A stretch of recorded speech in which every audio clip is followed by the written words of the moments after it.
Alrighty, boys and girls, friends, neighbors, loved ones.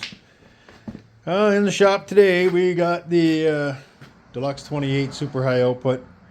She's going to get her annual servicing. This happens to be my unit. Yeah, it seems to run okay. Everything seems to be okay. She was a little bit, I couldn't start it with the pull cord, but I hit her with the electric start and boom, she lit right up. So I'm not sure what that's about. So it's going to need full service, full oil change. We'll do all the wheel, the axles, relube them, relube all underneath, go through it, check all the points that need lubricating, and go from there. So that's what we're up to today. This has been a good unit. I bought this, as I told you guys earlier, it was an estate sale, and yeah, I think everything works just nice on it. It hadn't been serviced properly, so I went through it and serviced it properly. So there we are now. I'm gonna get ready and get the oil change going. So before I started the oil change process, I did warm up the engine. That's part and parcel to get good flow.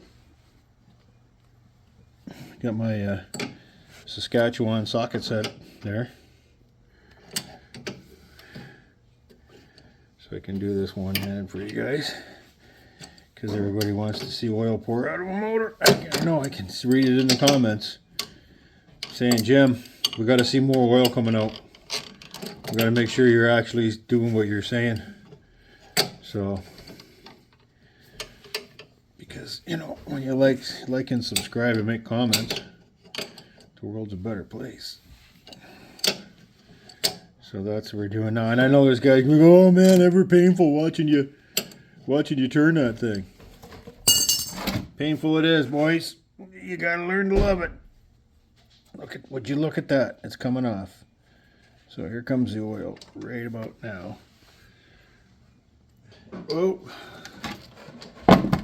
there's the oil. I'll tip her back a little bit. And I don't know if I did an EMS oil change on this or not last year, because it was full serviced, I think. It did a little bit of work, not too bad though, but I don't care. This thing was in the shed project, you guys saw that. Everybody enjoyed that one. We put the roof on. I had more negative comments on that job than any other one, so that was that was a bonus. Got lots of negatives telling me I was doing it wrong, but the problem was is water was pouring in on this poor thing, because that roof was done. And yeah, so this poor bugger got rained on. So I'm going to keep draining this out, and then because 2 minutes is enough, and I'll get back to you. Okay, so you can see oil has color to it, and there's no silvers.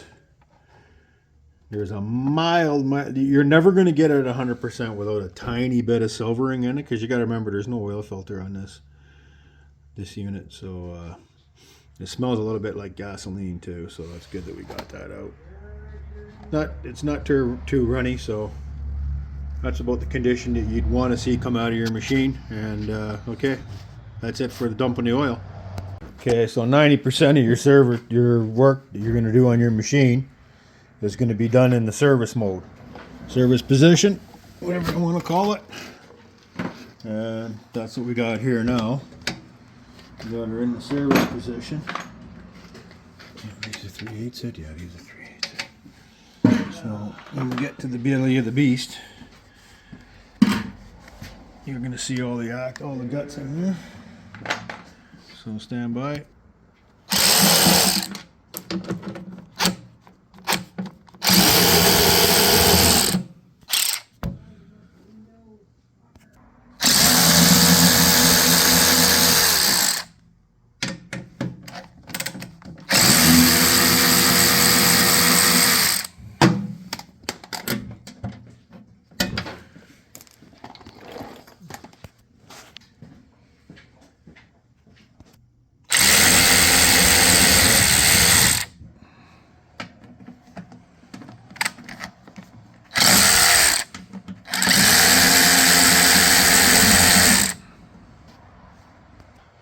right, we're inside now.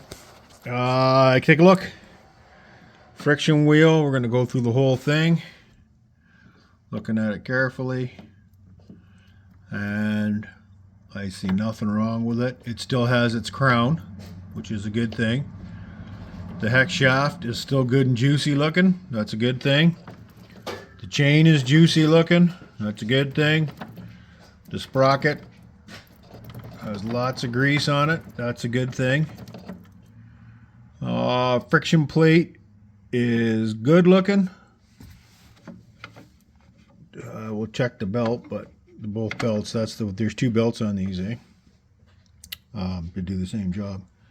So that's good. I have no play in the axle.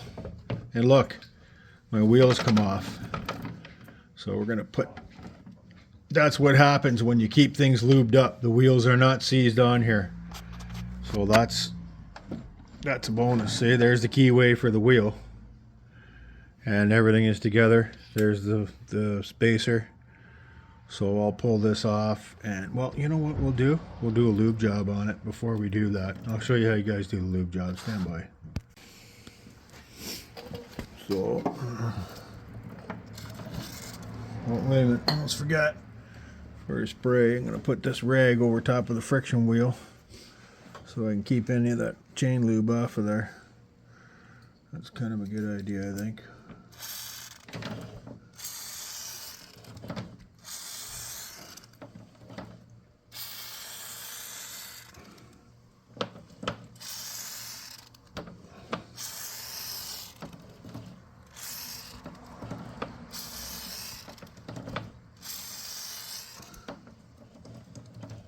I think that's good enough. Give it a little more love.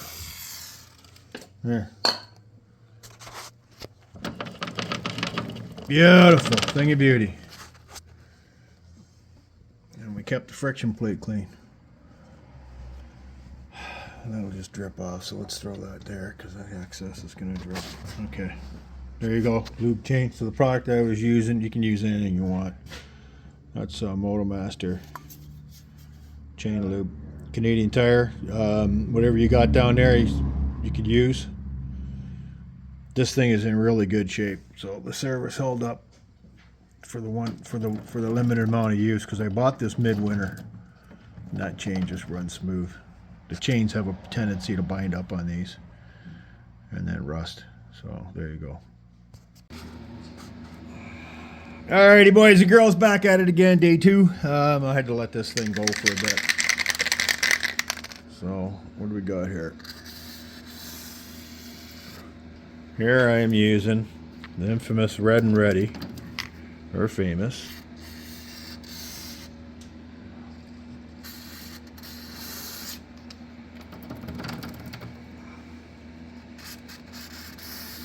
I'm just not putting a lot on there, just a light coat.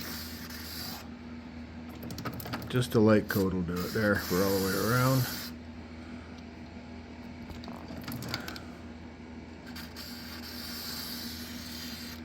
Just a light coat. I think that'll do it. It just squishes right out right away. There used to be this stuff called crater compound that I used to use back in the day. It stuck to gears like you have no idea. And I wished I could find some more of that stuff, but yeah, not to be. So, like I said before, keep an eye on that friction wheel. This is a brand new wheel in here. I think it is. No, it's not. We put a brand new wheel in the other one. So this is the original wheel. And it still has a bit of crown to it, so that makes me think that it's pretty okay. About a 1/4 inch of thickness left to it, you can see there, so that's okay. So yeah. That slide shaft, the hex shaft, is just glistening, so I'm not going to bother with that. What I'm going to do though is pop some grease into that grease fitting, and then we'll pull this out of the way, this wheel. And hold on, let me go get a grease gun. Alright, I greased this up. I don't suppose you guys want to see me pump a grease gun, but yeah, anyway. So I'm going to clean the excess up a little bit, just leave a little bit there. Sorry, not as a shot. This service video that I'm doing right now. It's much like the other ones, but the difference is that I wanted to show you guys is that what you can expect if you maintain your equipment yearly. You can expect to see all this grease and all this stuff in there, which is a good thing. Wiping some of that excess off. Got a big gob up here. When in doubt, do it with your finger, right?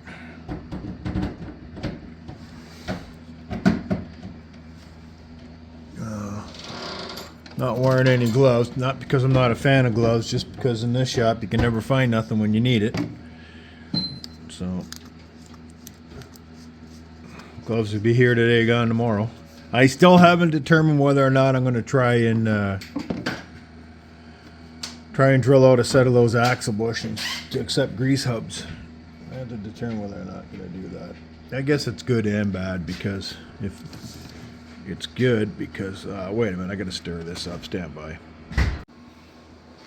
So I set up the tripod for you guys, and you'll see that I'm going to lube up these axles with the anti-seize. Putting liberal amounts on here, as you can see.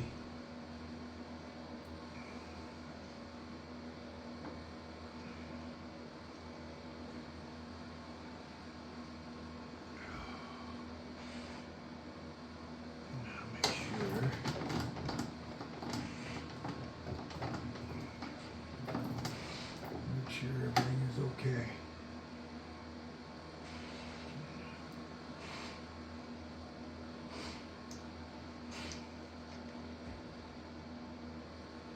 Okay.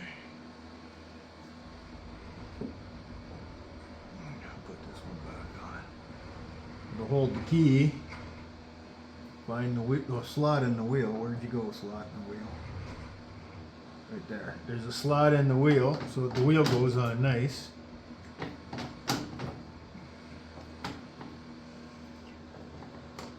And here we are, as good as gold. And the other side is basically wash, rinse, and repeat. So, but like I was saying, this is the important factor here is that when you do this stuff, your machine's going to stay much better condition. You'll be able to use it more reliably. You'll get more money out of it, because you guys seen all the videos that I've done on these snowblowers, and the big thing is, over and over again, the downfall of most of these machines is improper maintenance and the lack of maintenance. So I'll get you guys moved over.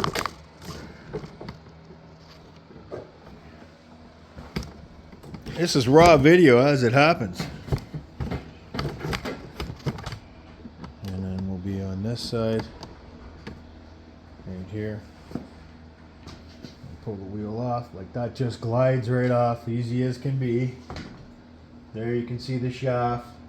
This side here, get in there. It's a little bit drier than the other side was.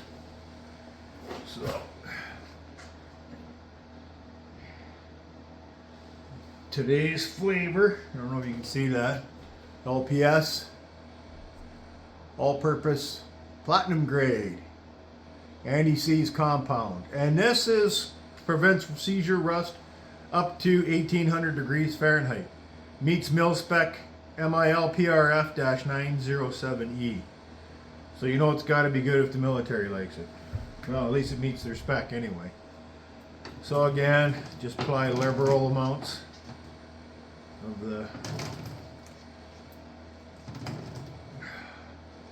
couple of things to note when you're applying this stuff is if this product occupies the space, then water can't occupy that space. So that's kind of the key right there. Also, is if water can't get in, can't cause the damage that these machines are notorious for suffering. And I don't care whose make or model it is, they're all the same. If you do not take care of them, they will in the end fail. Now, that being said, the one thing I didn't do, hit her with the red and ready.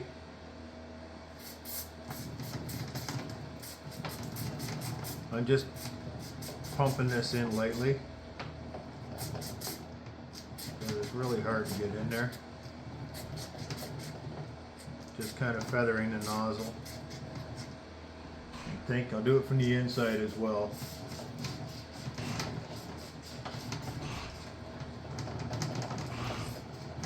I'll do both sides. You guys can't see this, but you ain't missing nothing.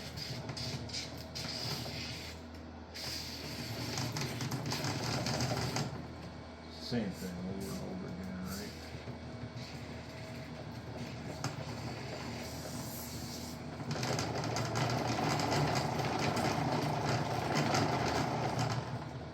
Okay, so this wheel is ready to go back on. Now another thing you can do is, if you see here, I'll pull the key out, set that down, and we'll pop the rim on. The wheel assembly goes on. And then we'll spin that as it goes on, and that'll distribute the anti-seize evenly in the rim. I didn't do that on the other side. That side was still good and juicy. This side not so much. And then we'll put the key back in. We'll find the key slot in the wheel again. Oh, there it is there. If you forget or you drop the key out while you're doing this, you won't get drive on that side. It'll just freewheel. Won't really hurt anything, but it won't really help anything.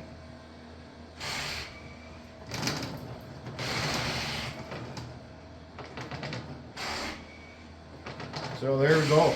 Wheel is serviced. Both wheels. Everything looks to be the very best under here. So I think we can button it up and get back to the top end stuff. So I'm going to button all this up and get back to you guys.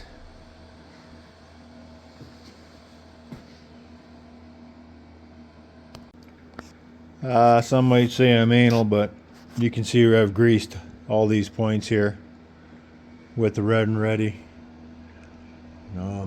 All this stuff will go bad on you. It'll start to get dry.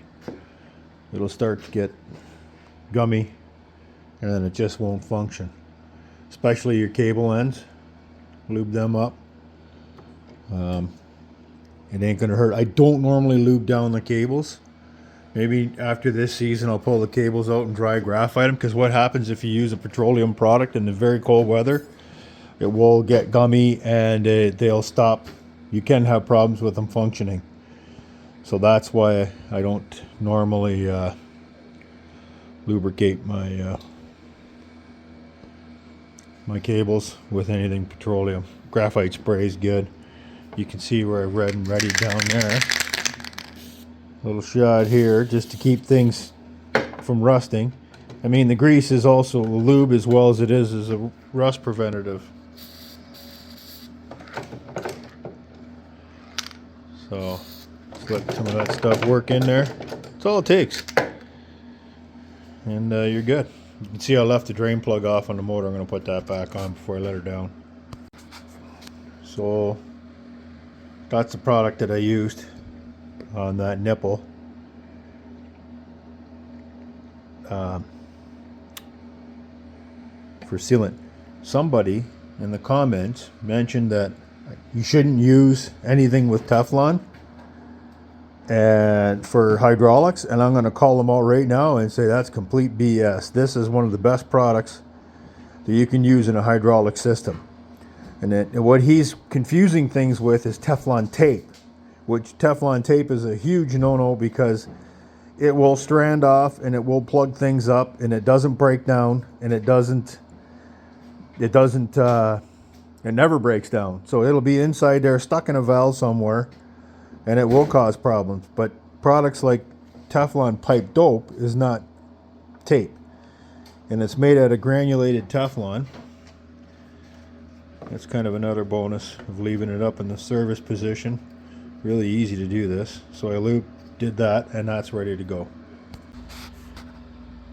So we're down in the, took the belt cover off. We're taking a quick look at the belts. You can see, we can roll the belts. Drive belt. Oh.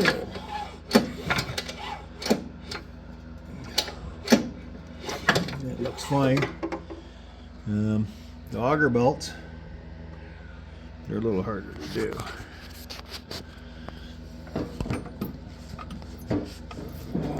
That I do not think that there's anything wrong. They don't appear to be glazed. They feel okay.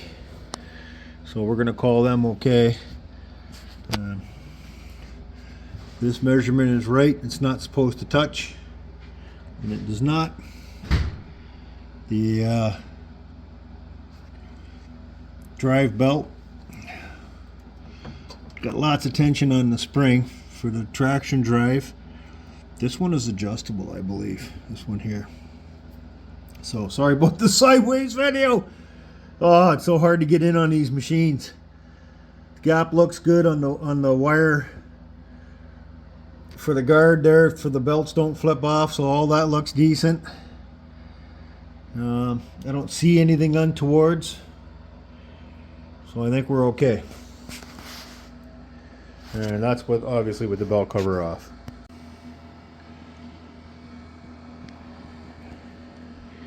Here, I'm putting the oil in now. You can see what I'm using. AMSOIL 100% synthetic small engine, all season performance, commercial grade SAE 5W30.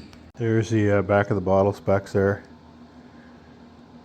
in case you guys were wondering. It is wet clutch approved. If you do want to use this, something with a wet clutch in it. This is used in small engines found in snowblowers and generators that require SAE 30 or 530 motor oil, including those made by Bridge & Stratton, Honda, Kohler, Champion, Generac, Toro, Ariens, Troy-Bilt, John Deere, MTD, and Husqvarna. So there you go.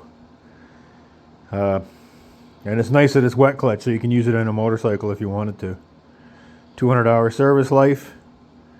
We'll never get that far, so I do it annually. 200. Could you imagine doing 200 hours of snow blowing?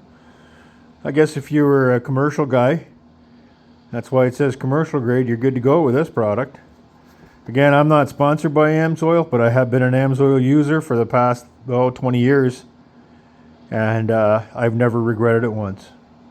On a side note, I think the manual is a little bit off. 1 quart does not fill this motor. It actually takes a little bit more to fill by dipstick. I did measure them out. You've seen them in some of my other videos on these machines. I did a measured amount, and then I checked it with the dipstick. The measured amount was always too low on the dipstick. I tend to go by the dipstick on these motors. It hasn't done me wrong, so that's the way I'm going to keep doing it. So I just want to make sure that I get the oil in the motor in case we have a freak snowfall and this thing looks like it's put back together and somebody uses the machine and it doesn't have any oil, and as we know, that would be catastrophic failure. All right, we're doing the dreaded front end service. I know all you guys hate this as much as I do. That's lubing up the augers. I just don't like it. I checked the level in the gear drive. The level was fine. You check that with a zip tie, go down the hole. There's a measurement in the manual. I can't remember what it was. Basically, it ends up to be somewhere just around here as far as the oil level goes. So that's good. I did this side. So I took the impact, zipped out the bolt, and then you got a pumper full of grease, because of this, you got to keep grease. I'm upset a little bit with Ariens, because why wouldn't they have put a grease fitting down here? right? Like you could have put a grease fitting to grease this bushing. So it seems like because this is imaginary, this is a little stub shaft. It does not go all the way through. Only on the Pro model does it go all the way through. And my thought is, why wouldn't you do that? So you got a grease nipple up here. I think if you pump enough, it might work its way down there, but it's hard to say, right? And these grease nipples are terrible. They don't even really, they leak terribly. So I'm doing this one-handed so I can show you guys. You can see the shaft. Can you see it move? It moves, eh? As the hydraulic effect takes from the grease. Okay, so I'm going to pull this off. And according to garage gear, we do 1, 2, 3, 4, 5, 6, 7. I think, was it 7 or was it 10? I don't know. I lost count. Now we got to start all over again. Imagine that. So I'll try it again. I'll put some more grease in there. I got this. Lucky I got this pistol grip grease gun, because then I can still video and operate at the same time.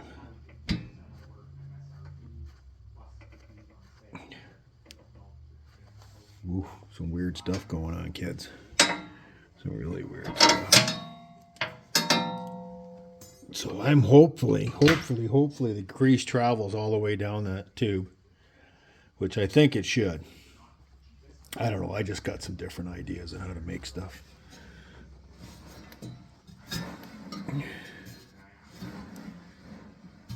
So, because then it's tough, you got to squeeze this thing back to get the alignment back right. So I think if you spin it, and I spray her with the red and ready in here, you can see last year's evidence of being sprayed. Now any spray grease will do. I know you guys in the US got access to all kinds of lovely stuff. And that's spinning freer already and the sound's changed. Yeah. I sprayed the hinge. Don't forget the hinge on these blowers. It's terrible. They rust up real bad all the time. So that'll be enough of the red and ready in there. So that's this year's copious amount. So I'm going to put the bolt back in. Normally I'd say anti-seize these bolts, but there's so much schmegma. I did wipe them down to make sure that they weren't already. Ooh, look at that. Original Ariens. That they weren't succumbed to any kind of impact. So they were not. So that's kind of part and parcel to it. I'm sorry guys about the videoing. I would set up with a tripod, but that's a pain in the butt. So I don't know. I'm trying to give you guys good content at the same time, getting grease all over my coveralls here, my overalls. Okay, let me put this down, get this bolt back in, and then we'll wrap the video up, because I think I've covered both ends. Mostly this is just a proof positive of what can happen if you do your regular maintenance on your machines all the time. Take care of them, and they'll take care of you. That's the whole name of the game. Would you look? Whoa, wait a minute. What's that? Holy Moses, there's another one here. Would you look at that? Whew. There it is. Deluxe 28, super high output. There's another one. Look at that. Would you look at that? That's a thing of amazement. So, look at that. Deluxe high output. That's in the other service mode. Okay, anyway. Let me get this back together and we'll close up the video.